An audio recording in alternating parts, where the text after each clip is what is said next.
جیمسی کی امید کرتا ہوں میرے بھائی میری بہن ٹھیک ہوں گے۔ آئیے خوبصورت ٹاپک پر خدا کا کلام سیکھیں۔ آج ہم دیکھیں گے روحانی وٹامنز اور جسمانی وٹامنز کے بارے میں۔ خدا نے ایک بڑا خوبصورت کلام دیا، امید کرتا ہوں کہ آپ برکت پائیں گے۔ عزیز بہنوں بھائیوں، آج ہم سیکھیں گے وٹامنز کے بارے میں۔ وٹامن جو انسانی جسم میں بڑا خاص اہم کردار ادا کرتے ہیں۔ وٹامن اے روحانی آنکھوں کی روشنی، جسمانی کردار بینائی مضبوط رکھتا ہے۔ روحانی مطلب اگر خدا کا کلام دعا کی روشنی نہ ہو تو روحانی اندھا پن آ جاتا ہے۔ خدا کے کلام مقدس میں سے تیرا کلام میرے قدموں کے لیے چراغ اور میری راہ کے لیے روشنی۔ زبور 119 اس کی 105 آیت۔ روز بائبل پڑھنا، دعا کرنا، روشنی میں چلنا۔ وٹامن B1 ایمان کا زور، جسمانی کردار اعصاب اور توانائی دیتا ہے۔ روحانی مطلب اگر ایمان کم ہو جائے تو روحانی کمزوری اور ہمت ٹوٹ جاتی ہے۔ آیت، ایمان کے بغیر خدا کو خوش کرنا ناممکن ہے۔ عبرانیوں 11 باب اس کی 6 آیت۔ ایمان کو دعا، کلام اور گواہی سے مضبوط کریں۔ وٹامن B2 روحانی خوشی، جسمانی کردار جلد اور آنکھوں کی صحت۔ روحانی مطلب اگر مسیح میں خوشی نہ ہو تو چہرہ مرجھا جاتا ہے اور دل بوجھل رہتا ہے۔ نہمیہ کی کتاب اس کا 8واں باب اور اس کی 10ویں آیت۔ خداوند کی خوشی تمہاری طاقت ہے۔ شکر گزاری کی عادت، حمد و ثنا۔ وٹامن B3 روحانی سکون، جسمانی کردار ذہنی صحت اور ہاضمہ بہتر کرتا ہے۔ روحانی مطلب اگر دل میں خدا کا امن نہ ہو تو بے چینی اور فکری بیماری آ جاتی ہے۔ یوحنا کی انجیل اس کا 14 باب اس کی 27 آیت۔ اطمینان تمہیں دیے جاتا ہے، فکر کو دعا میں بدل دیں، خدا پر بھروسہ کریں۔ وٹامن B6 خدمت کا دل، جسمانی کردار خون بنانا ہے، دماغی صحت رکھتا ہے۔ روحانی مطلب اگر دوسروں کی خدمت نہ کریں تو روحانی زندگی کمزوری اور ویکنس ہو جاتی ہے۔ غلطیوں 5واں باب اس کی 13ویں آیت۔ محبت کے ساتھ ایک دوسرے کی خدمت کرو، غریبوں، بیماروں اور ضرورت مندوں کی خدمت۔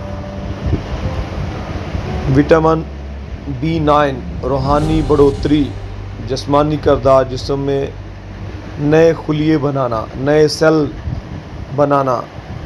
روحانی مطلب اگر کلام خدا سے غذا نہ ملے تو روحانی بڑھوتری رک جاتی ہے۔ پہلا پطرس اس کا 2 باب اس کی 2 آیت۔ نوزائیدہ بچوں کی مانند پاک کلام کا خالص دودھ چاہو، کلام خدا کا مطالعہ اور سننا۔ وٹامن B12 روحانی حوصلہ، جسمانی کردار اعصاب اور خون کی طاقت۔ روحانی مطلب اگر امید ختم ہو جائے تو روحانی ہونا شروع ہو جاتا ہے۔ خدا میں امید رکھنے والا شرمندہ نہ ہوگا۔ رومیوں 5واں باب اس کی 5ویں آیت۔ امید اور بھروسہ قائم رکھنا، دعا میں مضبوط رہنا۔ وٹامن C روحانی قوت مدافعت، جسمانی کردار بیماری سے بچاؤ، زخم بھرنا۔ روحانی مطلب اگر کلام اور دعا نہ ہو تو شیطان کے حملے آسانی سے کامیاب ہو جاتے ہیں۔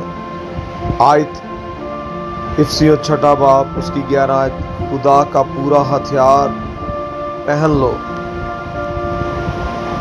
دعا، روزہ اور کلام میں مضبوطی۔ وٹامن ڈی روحانی روشنی، جسمانی کردار ہڈیوں کو مضبوط رکھتا ہے، سورج سے ملتا ہے۔ روحانی مطلب اگر مسیح کی روشنی نہ ہو تو ایمان کمزور ہو جاتا ہے۔ یوحنا کی انجیل اس کا 8واں باب اس کی 12ویں آیت، میں دنیا کی روشنی ہوں۔ یسوع کے ساتھ وقت گزارنا، روشنی میں چلنا۔ وٹامن ای روحانی محبت، جسمانی کردار جلد اور زندگی کو تازہ رکھتا ہے۔ روحانی مطلب اگر محبت نہ ہو تو خدمت اور ایمان بیکار ہو جاتے ہیں۔ محبت سب چیزوں کو ڈھانپ لیتی ہے۔ پہلا کرنتھیوس کا 13واں باب اس کی 7ویں آیت، خدا اور انسان دونوں سے محبت۔ وٹامن کے روحانی معافی، جسمانی کردار خون جمانا، زخم روکنا۔ روحانی مطلب اگر معافی نہ ہو تو روحانی زخم کبھی نہیں بھرتے۔ کلوسیوں 13 باب 3 باب اس کی 13ویں آیت، ایک دوسرے کو معاف کرو جیسے مسیح نے تمہیں معاف کیا۔ دل سے معاف کرنا، کینہ نہ رکھنا۔ نتیجہ، جس طرح جسم میں وٹامن کی کمی سے بیماریاں آتی ہیں، اسی طرح روح میں ایمان، محبت، دعا، امید، معافی کی کمی سے روحانی بیماریاں پیدا ہو جاتی ہیں۔ جسم کے لیے دعائیں ہیں مگر روح کے لیے صرف ایک شفا، یسوع مسیح کا کلام اور اس کا خون۔ خداوند آپ کو برکت دے۔ امید کرتا ہوں کہ آپ نے روحانی وٹامن اور جسمانی وٹامن سے برکت پائی اور اس کلام کو دوسروں کے ساتھ بانٹیں۔ مسیح میں آپ کا بھائی، خدا کا خادم، pastor Isaac Mahmood. God bless sister and brothers.